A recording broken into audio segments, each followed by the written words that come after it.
On va passer à la réforme du second cycle. Quel impact pour les extra-universitaires? Et c'est le professeur Carole Schwebel de Grenoble qui va nous présenter cette problématique.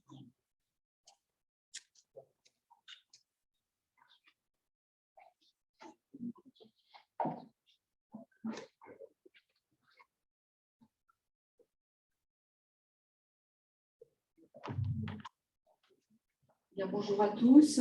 Merci à Stéphane Herman et au conseil d'administration du collège de me permettre d'intervenir par rapport à la réforme du second cycle. Donc, il est d'usage de faire part de ces conflits d'intérêts. Donc, comme beaucoup d'entre nous ici qui ont des responsabilités pédagogiques, j'ai le conflit d'intérêts de surtout devoir appliquer en ma qualité d'assesseur dans mon UFR cette réforme du second cycle. Et de vous en parler un peu dans les grandes lignes. Donc, volontairement, il y aura certains aspects plus développés que d'autres. Et donc, on répondra à vos questions avec l'ensemble des collègues impliqués au niveau pédagogique. Donc, juste pour rappel, le second cycle est le moment clé d'acquisition un petit peu du développement professionnel avec l'accumulation et l'engrangement des connaissances dans ce second cycle, le développement du savoir-faire et petit à petit acquérir une maturité et surtout développer son savoir-être. Le problème, il était qu'on ne pouvait pas garantir, jusqu'à une période quand même récente, et les notes des ECNI nous démontraient qu'on était tous reçus, mais avec des moyennes qui étaient largement en dessous de 10. On était médecin, mais pas forcément un bon médecin, et on avait parfois des notes qui étaient en dessous de 5 de moyenne. Et donc, du coup, la réforme du second cycle, c'est dans la suite logique des réformes des troisième et premier cycles, avec sur le papier une réforme qui va être intellectuellement et pédagogiquement extrêmement intéressante, un peu plus complexe à déployer, qui n'est plus une discussion de salon, vous savez, parce que ça a été, ça va se faire, ça ne se fera pas, c'est reporté, ça a été reporté, néanmoins, ça va être appliqué de manière plénière pour les étudiants de 6e année, donc des phases 3, en octobre 2023. Et donc, cette réforme, elle va redonner un sens professionnalisant à nos études de médecine, à l'image d'autres formations diplômantes, comme les ingénieurs par exemple, puisqu'elle va viser, donc, elle va surtout viser une approche par compétences. Et on va devoir former nos étudiants dans 7 domaines de compétences génériques attendus. On va former des cliniciens de développement, des médecins coopérateurs, communicateurs, réflexifs, praticiens réflexifs, scientifiques, acteurs de santé publique et garants de l'éthique et de la déontologie. Donc, à ces 7 domaines de compétences génériques vont être en lien des compétences plus spécifiques pour décliner ce qu'on entend derrière, coopérateurs, cliniciens, etc. Donc, une approche par compétence, c'est vraiment un changement donc, de paradigme. Et donc, les principes fondamentaux et les piliers de cette réforme et de ce nouveau programme d'enseignement, puisqu'il va falloir aligner un certain nombre de choses, premièrement, vont être centrés sur des connaissances théoriques versus les génériques, on va dire socles, versus des connaissances très, très approfondies. Et donc, de fait, vous avez entendu parler donc, des révisions des référentiels de spécialité d'une autre pour se concentrer sur des items de connaissances extrêmement pertinents que tout le monde devra posséder, tout médecin, quelle que soit sa discipline future d'exercice. Et donc, on aura un référentiel total qui va concerner 367 items de connaissances qui vont être hiérarchisés et classés en rang A et rang B. Et donc, derrière chaque item de connaissances, 367, 11 parties, derrière chaque item de connaissances va être rattachée une fiche dite LISA, pour livret de suivi d'apprentissage, et une fiche LISA en lien avec chaque item du référentiel est une liste en fait d'objectifs d'apprentissage en lien pour ces objectifs d'apprentissage de ces connaissances. Et donc, on rappelle aussi, donc, il y a des connaissances, des objectifs de rang A, tout le monde doit les connaître, tout le monde, quelle que soit la discipline d'exercice futur, le DES qui va être choisi. et des rambés. Des rambés qui vont être des items de connaissances qui vont venir aider dans la procédure d'appariement, puisqu'on ne parlera plus de classement, mais plutôt de procédure d'algorithme d'appariement. Et donc, notre discipline, la MIR, fait partie d'un des 13 groupes de disciplines et fait partie du groupe de médecine dite de l'aigu, avec nos collègues anesthésologistes réanimateurs et nos collègues médecins urgentistes. Et on a 80 items dits de rambés qu'il nous faudra travailler, on verra comment, et qui permettront aux étudiants de pouvoir, d'être pondérés d'une part et de peser dans la procédure d'appariement et éventuellement de briguer notre discipline. Le deuxième pilier de cette réforme, donc on a vu les connaissances réduites, socle, générique, de rang A et de rang B, spécifique le rang B de discipline et pondéré, valorisable. Deuxième point, c'est on mise et on centre la formation sur le raisonnement clinique. Et ça, c'est un point important, le raisonnement clinique et la résolution des problèmes, avec donc la valorisation que vont prendre les terrains de stage cliniques, puisque qui dit raisonnement clinique et résolution de problèmes, on va mettre l'accent sur ce pan de formation privilégié qu'est l'expérience clinique au lit du malade dans tous les modes d'exercice, qu'ils soient en CHU, non CHU, public ou privé, médecine générale, du médico-social, quel que soit le format d'hospitalisation, complète, ambulatoire ou ambulatoire. L'objectif est donc d'appliquer les connaissances, mais surtout donc de cibler au lit du malade dans cette configuration diversifiée, pas uniquement du CHU et d'hospitalisation complète, de cibler le raisonnement clinique et de développer des aptitudes procédurales et aussi des aptitudes en termes de communication et d'information. Et c'est surtout là, c'est le cœur un petit peu, la nouveauté, parce qu'on va demander on va former des médecins compétents, on va leur apporter des compétences, il va nous falloir les évaluer sur ces compétences. Et donc, le mode, l'alignement d'évaluation de cette réforme, qui doit être en phase avec le cursus professionnalisant, c'est le déploiement de ce qu'on appelle les ECOS, les examens cliniques objectifs structurés, qui vont être préparés, qui sont le moyen d'évaluation de la performance de nos étudiants, évaluation de leurs compétences, les 7 domaines de compétences, et on va les évaluer dans des domaines bien particuliers pour lesquels ils vont être préparés de manière très très pointue pendant les stages. C'est ce qui redonne du sens, de la valeur aux stages cliniques dans un certain nombre de domaines, et ces domaines ciblés, donc les domaines évalués par les ECOS, examen clinique objectif structuré, un petit parcours d'une succession d'ateliers vont permettre soit d'appréhender une procédure, une situation d'urgence, un examen clinique, et donc de cibler les compétences sur les aptitudes de l'étudiant, mais aussi les attitudes de l'étudiant au lit du malade ou face à une problématique ou un problème donné.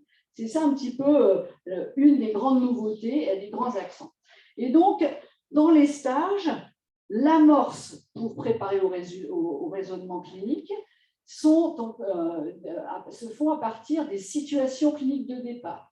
Donc, les situations cliniques de départ, il y en a plus de 350, elles sont réparties en 5 rubriques et elles permettent de décliner les objectifs d'apprentissage et les attendus d'apprentissage qui seront, in fine, évalués de manière un peu plus composite et un peu plus détaillée qu'on le faisait jusqu'à maintenant avec que des QCM et des dossiers cliniques progressifs. Il y aura une composante théorique, toujours avec des dossiers cliniques et des questions isolées, on y reviendra, mais il y aura surtout une composante d'évaluation pratique par les ECOS que les étudiants auront travaillé tout au long de leur cursus, dans les stages et pour lesquels ils auront été évalués dans leurs UFR par des ECOS facultaires et in fine dans leur année de 6e année en mars-avril sur les ECOS nationales sur des thématiques et donc les 11 domaines que je vous ai cités tout à l'heure d'évaluation. Le dernier pilier, et j'en parlerai pas trop ici, c'est la valorisation, la prise en compte de la valorisation du parcours personnel de l'étudiant, un étudiant et une étudiante vont pouvoir, de manière pluriannuelle, donc dans leur second cycle, mais on peut aussi avoir engrangé avant un parcours, un cursus hors médecine, et on va pouvoir valoriser, attribuer des points qui vont être comptabilisés dans la procédure in fine d'appariement, qui prendra donc une note de parcours, un parcours qui est plafonné à 60 points et qui comptera pour 10% du parcours. Donc, changement de paradigme d'enseignement, alignement pédagogique nécessaire et docinologique nécessaire. Et donc, il y a un certain nombre de cycles qui sont peut-être nouveaux pour vous. On a parlé des LISA, des fiches LISA. C'est une liste d'apprentissage qui renvoie à un item de connaissance du référentiel. Les situations cliniques de départ, qui sont les amorces pour aborder les écosses et l'ensemble des domaines qui seront évalués dans les écosses. La nouvelle docimologie, donc ça ne nous concernera pas trop dans les stages cliniques et dans vos secteurs hospitaliers, c'est les nouvelles questions qui permettent d'évaluer les savoirs, enfin, l'application des connaissances au-delà de la connaissance pure que traiter un QCM isolé, mais on va pouvoir évaluer un étudiant sur des savoirs plus élaborés, plus applicatifs. Donc, c'est les KFP, les questions à One Best Answer ou les tests de concordance de script.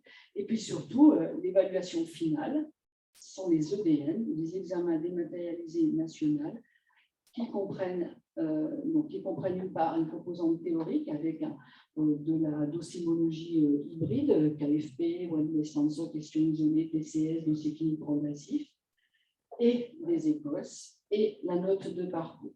Donc, on est dans une période de transition. Hier, il y avait le CNI. Aujourd'hui, il y a le CN, nouvelle formule qui intègre les nouvelles modalités docimologiques KFP, les Key Features Problem, les One Best Answer, les TCS pour bientôt, et les mini-dossiers cliniques progressifs, le zoning, donc qui permettent à l'étudiant de réactiver ses connaissances, faire valoir son expérience des stages. Et puis, en 2023, les EDN plénières, avec, in fine, à l'issue, la procédure d'appareillement qui prendra en compte donc, la note des EDN qui comptera pour 60%, les écosses nationales 30%, et la note de parcours 10%. Et donc, avec des seuils planchers qui permettront de passer en troisième cycle, ou qui ne permettront pas de passer en troisième cycle. Il faudra un certain nombre, un taux de réussite aux EDN avec les items de rang A d'au moins 14 sur 20. On est loin des 6 de moyenne qu'on avait jusqu'alors. Et sinon, on redoublera. Et des écosses pour lesquelles il y a au moins 10 sur 20 d'attendus. Et donc, en dehors du CHU, donc, des opportunités et des responsabilités potentielles pour accueillir éventuellement des étudiants. La réforme du premier cycle a boosté aussi le numerus clausus. Il y aura des promotions qui vont être grandies. Au sein de mon unitaire, c'est plus 20 à 30%. Donc, on va devoir diversifier l'offre de stage. Et déjà, probablement que vous êtes déjà encadrant de stage ou déjà agréé. Et vous avez vu tout le poids que va représenter le stage clinique pour un étudiant qui va devoir être acteur, proprement dit, de son stage. Il ne va pas être passif, il va devoir faire des gestes, il va aller voir les patients parce qu'il pourra être évalué dans ses parcours d'écos finaux sur de l'annonce, sur de la communication interprofessionnelle, sur de l'aptitude procédurale, sur de la synthèse clinique, diagnostic, d'examens complémentaires, de l'iconographie divers et variés. Et donc, c'est le moment où il va devoir se forger un petit peu une expérience et puis donner tout pour avoir un maximum de points et surtout être plus opérationnel au premier jour de son troisième cycle. Et donc, ces stages vont être modifiés. Donc, on va prôner plutôt la journée continue, ce qui nous avait plutôt pas mal, ce qui est calme plutôt avec le fonctionnement de service. Ça permet aussi de faire la promotion et la visibilité de nos disciplines. Historiquement, de tout temps, les réanimations, NIR, à l'heure actuelle, sont des écoles de formation pour la séminologie, mais aussi pour le raisonnement clinique et les problématiques complexes. Ça permettra aussi à l'étudiant de se construire peut-être aussi un parcours personnalisé. On a vu qu'avec la fleur du Covid, la Covid a été tremplin pour certains certains dispositifs. Chez nous, moi, je militais depuis plusieurs années pour faire travailler les étudiants en tant qu'aide-soignants, etc., ou faire de la répondre au téléphone pour pallier à certaines pénuries. Ça leur met un petit peu le pied à l'étrier de la santé. Et donc, ils vont pouvoir éventuellement travailler dans le domaine de la santé. Le parcours, il y a différents parcours, médecine, hors médecine, expérience professionnelle internationale. Et dans le parcours expérience professionnelle, ils peuvent faire valoir un engagement d'aide-soignant, de volontariat ou je ne sais quoi. Et surtout, pour vous tous, c'est aussi l'opportunité d'être tuteur et surtout évaluateur des écosses, puisqu'on va avoir besoin de monde.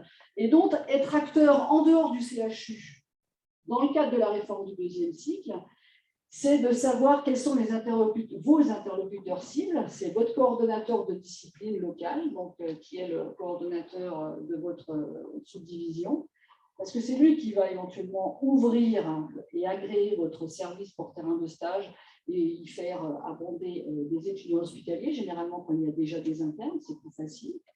Donc, vous rapprochez aussi de votre responsable formation de votre UFR, si vous avez des renseignements, de la scolarité ou cellule ad hoc, parce que pour vous faire mettre à disposition des codes pour pouvoir vous connecter sur une plateforme dont on parlera brièvement, et puis le collège du CENIR en tant que membre et avec ses différents supports de sites internet pour avoir accès aux informations ou à l'actualité.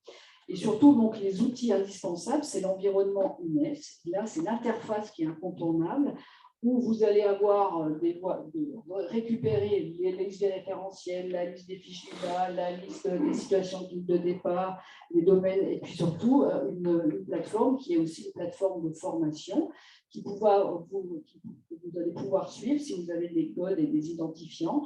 Vous allez pouvoir suivre pour le concept plus fin, dans la granularité plus spécifique, et pour comprendre le concept, et deux, éventuellement savoir un petit peu ce que c'est, ce qu'on attend, les attendus quand on est tuteur, quand on est examinateur, évaluateur d'un étudiant dans le cadre d'une station d'écosse.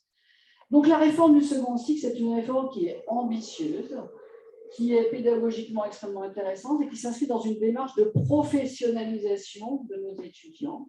Et donc, R2C, il n'y a pas que 2C, ça, c'est 2C pour le deuxième cycle, mais il y a le C de compétences, on a vu les 7 domaines, de connaissances génériques socles hiérarchisées versus des choses qui ne servaient à rien.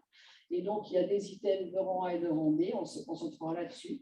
Le C pour le contrôle, on a diversifié et on a aligné la dossinologie, on a introduit des écosses pour vraiment voir ce qu'il sait faire, que ce n'est pas uniquement une banque de données, l'étudiant qu'on en face de soi, mais il est capable de gérer un problème et de raisonner correctement. C'est un cursus qui est revisité et des points qui sont donnés, puis c'est surtout un calendrier qui est imminent. C'est 2023, et c'est donc demain. Merci. Merci beaucoup.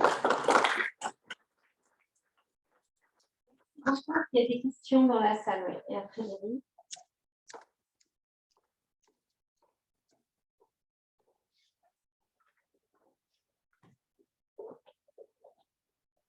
Merci Carole. Je pense que ça, c'est ce que tu viens de présenter, c'est très très important pour nous qui accueillons des étudiants en médecine comme extra-universitaires.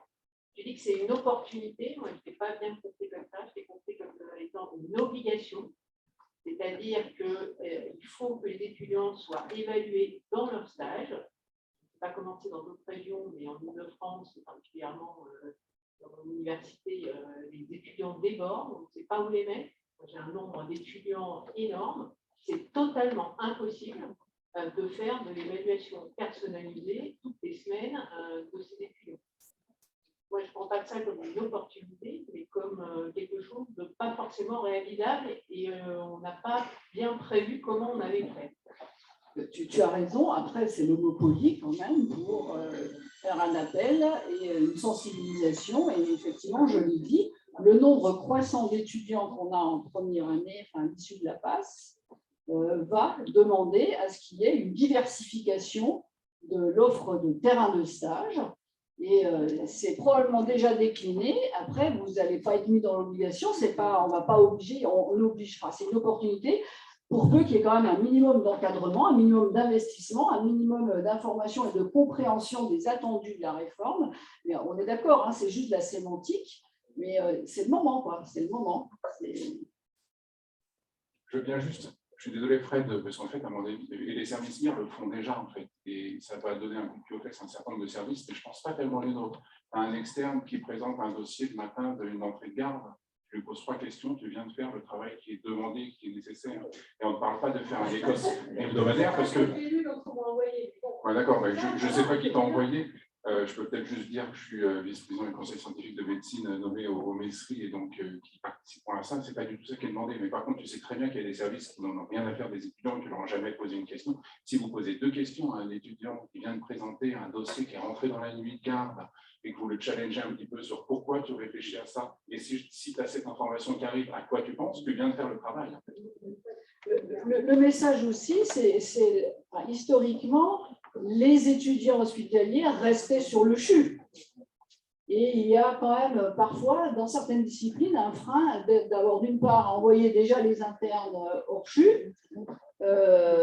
Donc les étudiants, déjà avec le passage en journée continue, les collègues se plaignent parce que le problème, c'est que les objectifs doivent être revus à la baisse, mais être bien quand même, l'encadrement doit être un peu plus serré.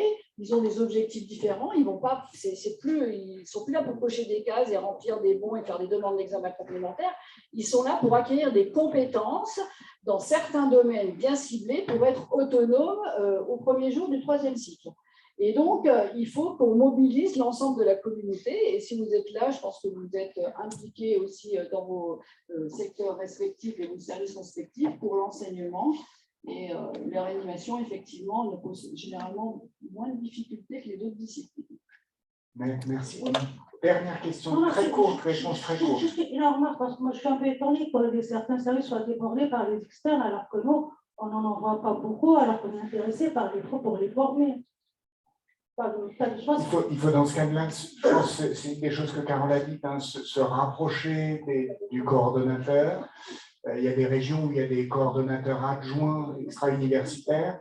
Hein, ça peut être des solutions, mais c'est clairement, il faut localement se rapprocher des coordinateurs et mettre en place un dialogue à ce niveau-là, hein, très, très probablement.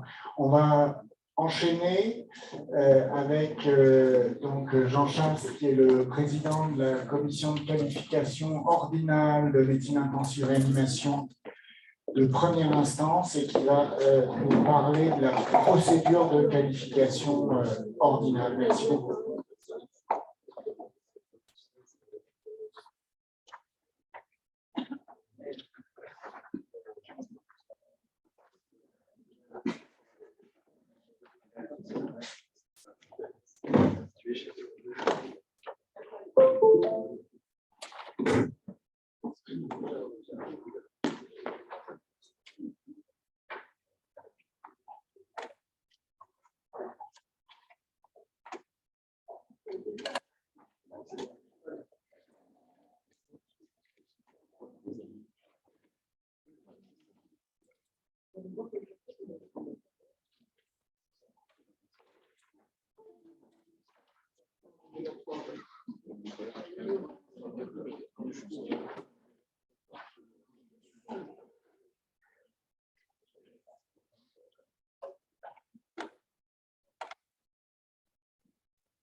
Merci beaucoup.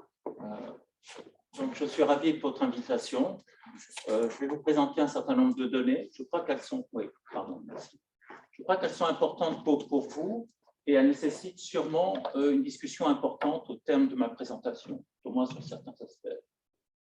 Alors, en tant que président de la commission de qualification de première instance du CNOM, c'est un titre un peu ronflant, mais voilà, on est contraint par un système réglementaire qui est, il faut que vous connaissiez aussi.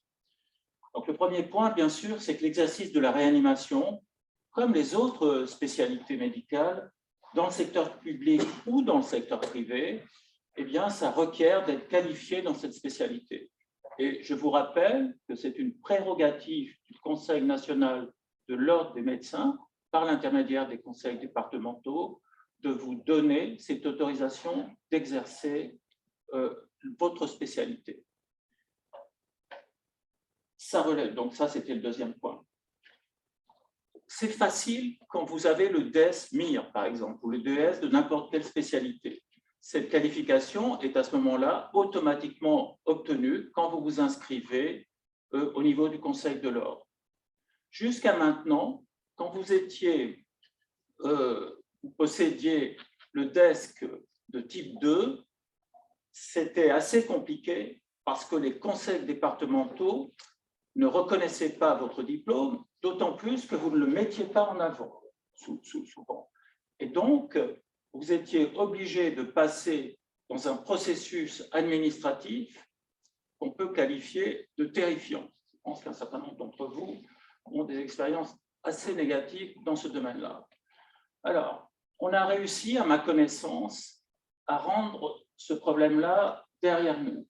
Si vous êtes possesseur du desk de type 2 et donc d'une autre spécialité, vous avez facilement maintenant la possibilité soit seulement de demander l'enregistrement de votre desk de type 2, qui est un desk professionnalisant, soit mieux, et à mon avis c'est ce qu'il faut que vous fassiez, de demander que notre commission vous qualifie quasi automatiquement. Donc pour ça, il suffit auprès de votre conseil départemental de bien dire que vous êtes en possession du desk de type 2, qui encore une fois est un desk professionnalisant. Et dans ce cas-là, votre reconnaissance par le Conseil de l'Ordre sera quasi automatique. On vous demandera simplement de remplir un questionnaire et de nous envoyer un CV.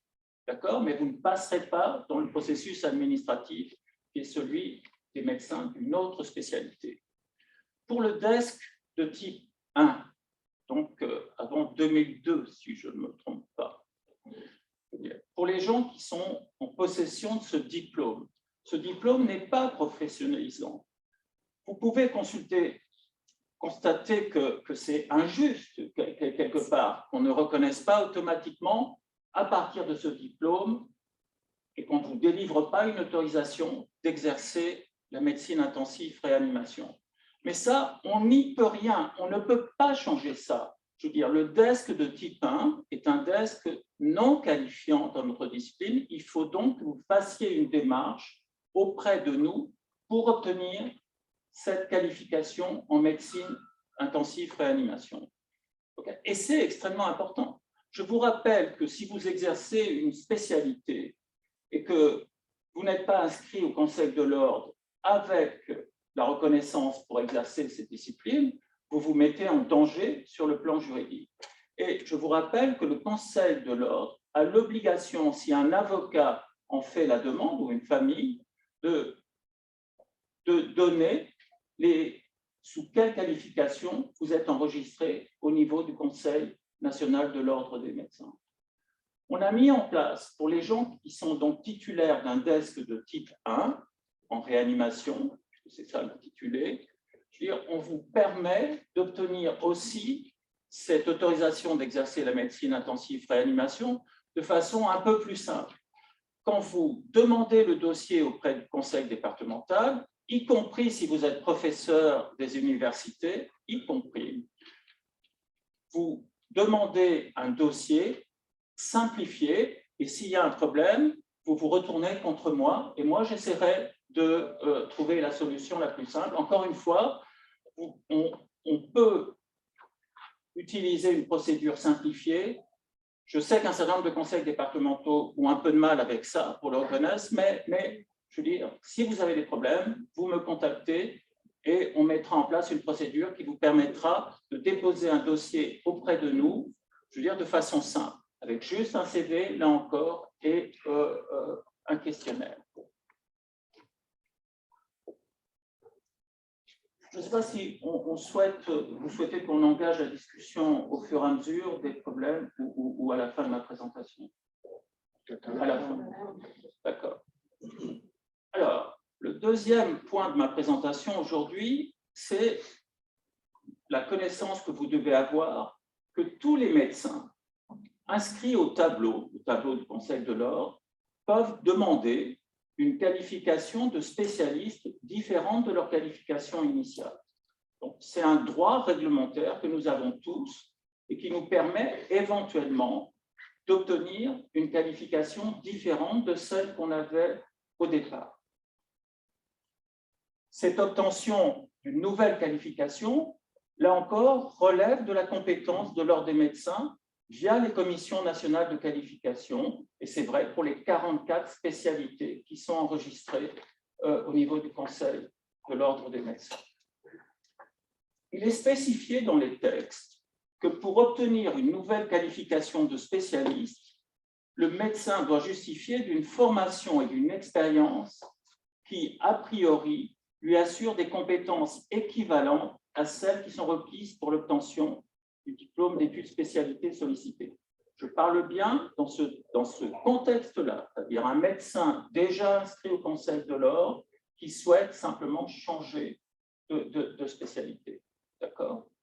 Et c'est tout à fait normal, à mon avis, qu'on ne puisse attribuer une qualification dans notre discipline que si on le fait à partir, après avoir vérifié que le corpus des connaissances théoriques est bien acquis dans notre spécialité et que d'autre part, le candidat, l'impétrant, possède une pratique de notre spécialité suffisante et donc une expérience professionnelle et des compétences dans notre spécialité.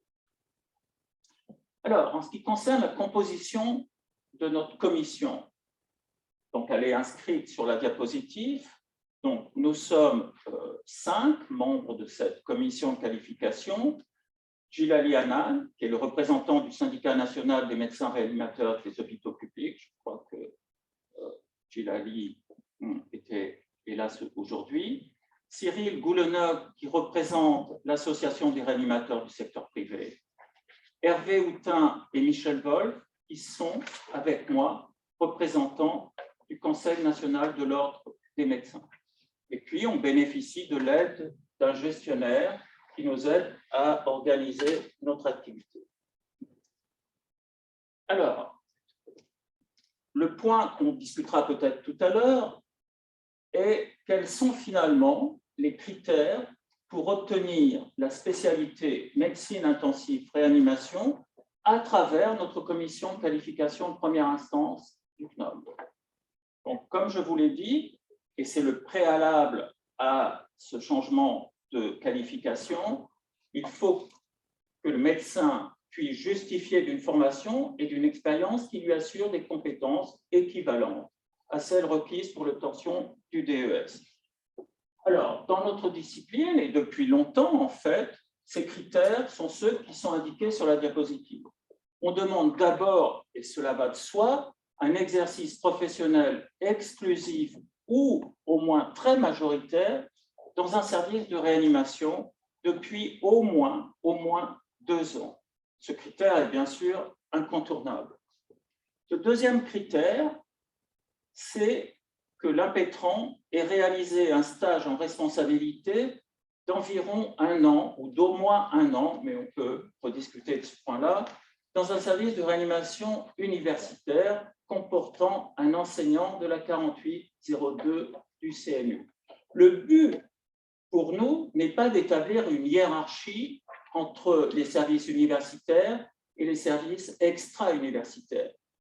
Nous justifions ce critère par le fait qu'il nous semble extrêmement important, particulièrement dans notre spécialité, d'avoir des connexions en réseau entre les différents maillons qui assurent la couverture des soins critiques dans notre pays. Donc, il n'y a aucune hiérarchie entre un service universitaire ou un autre. Simplement, il nous semble que le service universitaire reste au centre d'un réseau de formation et d'un réseau de fonctionnement qu'il est important de consolider dans le cadre de notre spécialité. Et je crois que la pandémie du Covid-19 a bien mis en évidence l'intérêt de fonctionner de façon coordonnée entre nous. Je pense que c'est une évidence que vous partagez avec moi. On a bien sûr réglementairement le devoir de vérifier que le candidat a mis à jour suffisamment son corpus de connaissances théoriques de façon à pouvoir exercer au chevet des patients. Ça passe bien sûr par la validation de DU, de diplôme universitaire ou de diplôme interuniversitaire. Et comme vous le savez, il existe un panel de diplômes universitaires qui couvre assez bien, me semble-t-il, le champ des connaissances nécessaires à l'exercice de notre spécialité. On insiste aussi, et j'insiste, sur le fait qu'on doit pouvoir aussi utiliser l'enseignement théorique délivré dans le cadre de notre DES pour faciliter éventuellement l'obtention de ces connaissances théoriques. Alors, je sais que c'est assez compliqué. Le but n'est pas en aucun cas, et vous l'avez bien compris, je pense, de se substituer au DES MIR. Il n'est pas question et on ne peut pas valider le DES MIR à travers cette requalification. Je pense que c'est tout à fait clair pour vous. L'autre critère très important pour nous est d'avoir la preuve que l'impétrant a bénéficié d'une mise à jour de ses connaissances de façon continue. La formation médicale continue, et là encore, cela me semble une évidence, nécessite une mise à jour continuelle de nos connaissances théoriques. Je pense qu'aucun d'entre vous, sûrement pas moi, peuvent dire que voilà, c'est terminé, j'ai appris tout ce que je devais savoir et basta. Je pense qu'on partage cette conviction. Et c'est pour ça qu'il nous semble aussi être important de demander que les gens qui veulent nous rejoindre dans notre spécialité puissent apporter la preuve qu'ils ont mis à jour régulièrement jusqu'au moment où ils déposent leur dossier, qu'ils ont bien une formation théorique acceptable dans notre discipline. Et de la même façon, ce sont des critères peut-être un peu plus secondaires, mais moi je pense qu'il est important dans ce cadre-là de pouvoir s'appuyer aussi sur notre société scientifique, la SRLF, et donc de stipuler que ce n'est peut-être pas un critère indispensable, mais on insiste beaucoup quand les candidats passent devant nous à ce qu'ils s'inscrivent à la SRLF et aussi éventuellement à la société européenne. L'activité de recherche, bien sûr, on ne va pas demander à quelqu'un qui change de qualification d'avoir 15 papiers dans le New England, 15 dans le Lancet, 10 dans le JAMA, etc. Mais il nous semble extrêmement important que le candidat ait pu participer à la recherche clinique dans son parcours professionnel. Je dis bien participer. Ça nous semble, dans notre spécialité, quelque chose de très important. Et là encore, personnellement, moi, je ne conçois pas l'exercice de notre spécialité sans une participation active. Et là encore, je veux dire, on a des données maintenant, me semble-t-il, assez solides, montrant à travers la pandémie du Covid-19 que la recherche clinique est un point fondamental dans la prise en charge des patients. Et heureusement, un certain nombre de mesures ont pu être conduites, pas totalement, hein, il faudra faire le bilan de tout ça probablement, mais ça me semble important. Alors, comment ça se passe en pratique? Il y a un dossier de demande de qualification. Encore une fois, ce dossier n'est pas le même chez quelqu'un qui est issu, par exemple, du DES de médecine d'urgence et qui souhaite nous rejoindre, que quelqu'un qui a le DES de type 1 ou de type 2. Je veux dire. Donc, ce dossier de qualification est obtenu auprès du conseil départemental, nécessite un peu de paperasserie, puisqu'il faut enregistrer toute votre activité professionnelle. L'avis de notre commission de première instance est donné par l'intermédiaire de notre conseil national au conseil départemental qui statuera en séance plénière. Donc, vous voyez bien le cheminement, c'est résumé sur la diapo suivante. On demande auprès du conseil départemental un dossier. Ce dossier est transmis au conseil national de l'ordre des médecins. Notre commission donne un avis qui peut être soit un avis défavorable, soit un sursis à statuer, soit un avis favorable. Et vous voyez qu'il y a la possibilité, et bien sûr, in fine, c'est le conseil départemental qui vous avisera que vous êtes maintenant qualifié en médecine intensive réanimation. Il y a la possibilité, bien sûr, de contester les décisions qui ont été prises par notre commission de qualification. Il peut s'agir d'un conseil, d'un recours gracieux auprès du Conseil national ou via le tribunal administratif. On va, je pense, sauter cette chose. Mon message, c'est que pour éviter tout ça, et faciliter le fonctionnement de notre commission, il est extrêmement important que vous vous engagiez à aider les candidats pour qu'ils obtiennent cette qualification. C'est un enjeu majeur pour notre discipline et c'est un enjeu majeur aussi pour les candidats. Et donc, ce qu'on souhaite, c'est que avant que les gens retirent un dossier auprès de leur conseil départementaux, eh bien, ils en parlent avec vous et que vous les aidiez à consolider leur dossier de façon qu'ils ne demandent pas un dossier pour obtenir un avis défavorable. Et donc, je compte sur votre aide à ce niveau-là. Je vais m'arrêter là pour le reste de time. Merci beaucoup. Je vous en prie. Il y a des questions?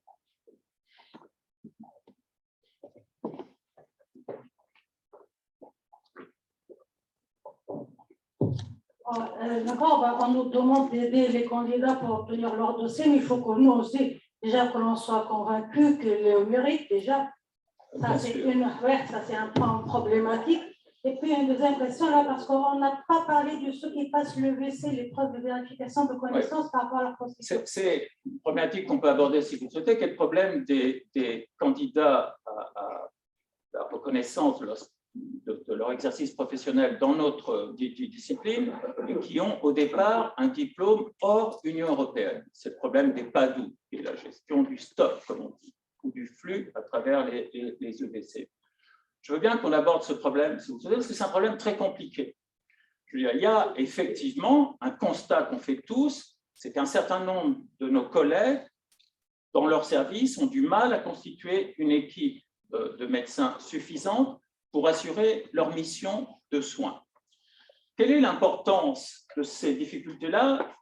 Elles sont indéniables, mais on n'a pas, à ma connaissance, de vision très claire là-dessus. Et je vous engage, et j'engage vos instances, à essayer de préciser ce point-là.